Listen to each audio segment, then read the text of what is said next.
Assalamualaikum warahmatullahi wabarakatuh. Kali ini kita akan mempelajari tentang efek Doppler.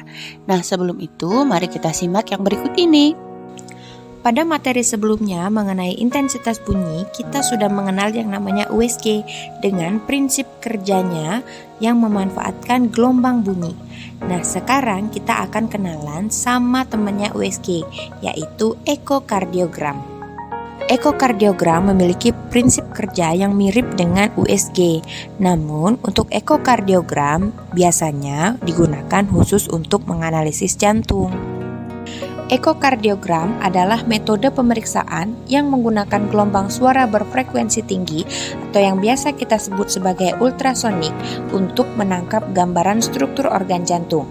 Nah, ekokardiogram ini biasanya dibantu dengan teknologi yang memanfaatkan prinsip dari efek Doppler yang dapat mengukur kecepatan dan arah aliran darah manusia. Berdasarkan prinsip kerja dari efek Doppler, pada teknologi ini, sumber serta penerima gelombang ultrasoundnya adalah transducer yang mana bersifat stasioner. Sementara sel darah, terutama sel darah merah, berperan sebagai reflektor bergerak dalam aliran darah. Gelombang yang dipantulkan dari reflektor bergerak inilah kemudian akan membentuk gambar dua dimensi yang dapat dilihat langsung di layar USG, atau dengan kata lain, teknologi komputer yang digunakan akan mengubah pengukuran Doppler atau sederhananya pantulan tersebut dalam kombinasi warna secara visual untuk menunjukkan arah darah mengalir serta kecepatan aliran darah tersebut pada pembuluh darah yang dilaluinya. Oke, setelah kita simak pengaplikasian efek Doppler pada teknologi ekokardiogram, yuk kita simak pengkajian secara teoritisnya. Efek Doppler pada gelombang bunyi dapat diartikan sebagai peristiwa perubahan frekuensi gelombang bunyi akibat adanya gerak relatif di antara pengamat dan sumber bunyi. Jadi, adanya efek Doppler pada gelombang bunyi menyebabkan seseorang akan mendengar bunyi yang frekuensinya disesuaikan dengan ada atau tidaknya gerakan relatif antara orang tersebut dengan sumber bunyi.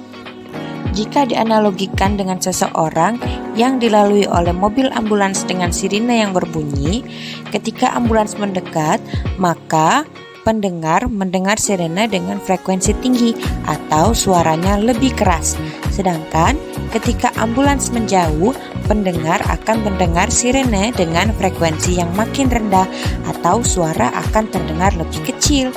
Adapun hubungan frekuensi bunyi yang didengar oleh pengamat dengan frekuensi sumber bunyi dapat ditentukan berdasarkan persamaan Fp sama dengan V per Vp per V min Vs dikali Fs, dengan Fp adalah frekuensi yang terdengar oleh pengamat, Fs adalah frekuensi sumber bunyi, V adalah kecepatan bunyi, Vp adalah kecepatan pengamat, dan Vs adalah kecepatan sumber bunyi. Terdapat beberapa aturan khusus untuk nilai kecepatan, yaitu V selalu positif, Vs dan Vp positif jika searah dengan arah dari sumber ke pendengar, dan negatif jika berlawanan, serta Vs sama dengan 0 dan Vp sama dengan 0 jika sumber dan pendengar diam. Itu dia materi tentang efek Doppler. Semoga ini bermanfaat untuk kamu. Wassalamualaikum warahmatullahi wabarakatuh. Thanks for watching.